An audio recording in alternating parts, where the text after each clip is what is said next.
اچھا صحیح، میں نے یہ کہنا تھا کہ آپ جو ہے نا اکثر قرآن کی آیات احادیث جو ہے نا وہ آدھی بیان کرتے ہیں یا مس کانٹیکٹ میں بیان کرتے ہیں، غلط پس منظر میں۔ ٹھیک ہے بھائی، آپ کے میں نے کئی بیانات سنے ہیں۔ تو ایک بیان آپ نے لگایا تھا کہ حضرت حفصہ اور حضرت عائشہ سے حضور علیہ الصلوۃ والسلام نے شادی کیوں کی، ابھی 2 دن پہلے آپ نے لگایا ہے۔ اس میں آپ نے صحیح بخاری کی حدیث نمبر 4005 کوڈ کی ہے۔ وہ حدیث آپ نے پوری نہیں پڑھی، وہ حدیث آپ کھول کے اس کا ترجمہ کریں عوام کے سامنے۔ وہ حدیث یہ ہے بھائی، آپ کہتے ہیں نا کہ وہ ابو بکر عمر نے اس لیے، دیکھیں ابو بکر عمر مارے پھر رہا تھا نا، یہ تو صحیح ہے، آفر کر رہا تھا اپنی بیٹی کی کہ میری بیٹی سے شادی کرو۔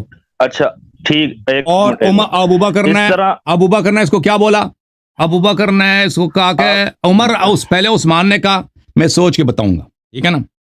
اگر آپ کہتے ہیں کہ ہاں، اس کو بڑا کئی دنوں کے بعد اسے کہہ دے کہ میں نے شادی نہیں کرنی۔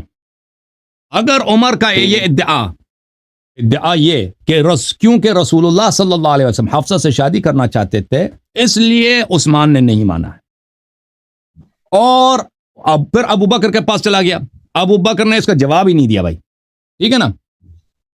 اور عمر کا یہ صفائی پیش کرنا کہ اس لیے کہ پیغمبر صلی اللہ علیہ وسلم میری بیٹی سے شادی کرنا چاہتے تھے اس لیے انہوں نے قبول نہیں کیا، تو وہ یا عثمان اس کو اس طرح ذلیل نہ کرتے نا، ابو بکر اس کو کہہ دیتے بھائی پیغمبر صلی اللہ علیہ وسلم آپ کی بیٹی سے شادی کرنا چاہتے ہیں، آپ کیوں مارے پھر رہے اپنی بیٹی کا، اس سے آفر کرو، اس سے آفر کرو۔ تو ہمیں بھائی صاحب اجازت دیں، آپ نے آدھی حدیث پڑھی تھی، آپ پوری حدیث ہم وہ اس کے جو سچ والا حصہ اس سے اگری کرتے ہیں، جھوٹ والے حصے سے اگری نہیں کرتے۔ اس کی جھوٹ کی دلیل کیا ہے اب بھائی صاحب؟ دیکھیں آپ بات سنو نا، میری بات سنو بھائی، میری بات سنو، پھر کہہ دینا اللہ یاری نے غلط بولا۔ ابو بکر پہ عمر کا غصہ آیا تھا نہیں آیا تھا؟ آپ ترجمہ کیوں نہیں کر رہے؟ نہیں، آپ ترجمہ کیوں نہیں کر رہے؟ میں نے ترجمہ ایک دفعہ کیا نا، دوبارہ کیوں کروں؟ آپ نے پورا ترجمہ نہیں کیا تھا نا۔ چلیں دوبارہ کر دیتے، ان کی جو ہے دیکھیں، میں دوبارہ ترجمہ کرتا ہوں۔ ابو بکر عمر مارے پھر رہا ہے، چلا جاتا ہے پہلے عثمان کے پاس، کہتا ہے میری بیٹی سے شادی کر لو، میری بیٹی سے شادی، اس کی منتیں کر رہا ہے۔ عثمان کہتا ہے میں سوچ کے بتاؤں گا۔ کئی دن گزرنے کے بعد کہتا ہے کہ میں نے آپ کی بیٹی سے نہیں شادی کرنی، چلے جائیں یہاں سے۔ تو اس کو بھی یہ بڑا ذلیل ہوتا ہے۔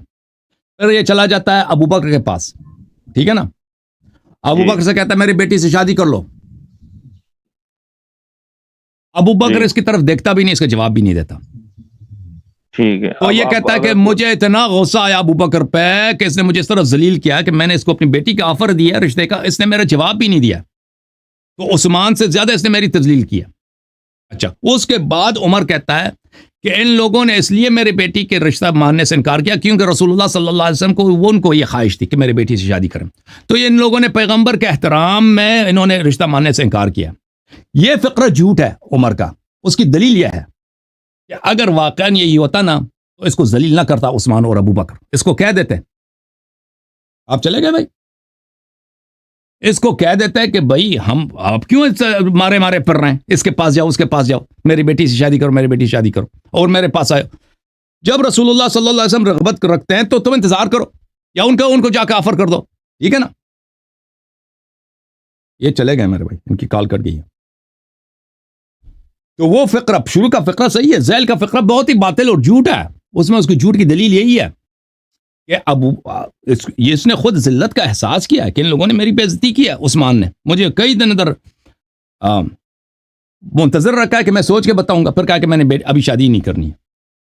اگر یہ سچ ہوتا نا کہ عثمان کو پتہ ہے کہ رسول اللہ صلی اللہ علیہ وسلم راغب ہیں حفصہ سے شادی کرنا، تو اسی وقت بتا دیتے بھائی، اور جھوٹ نہ کہتے کہ میں نے ابھی شادی نہیں کرنی ہے، کہہ دیتے بھائی وہ میں اس لیے شادی نہیں کر رہا کہ پیغمبر صلی اللہ علیہ وسلم تیری بیٹی سے شادی کرنے والے۔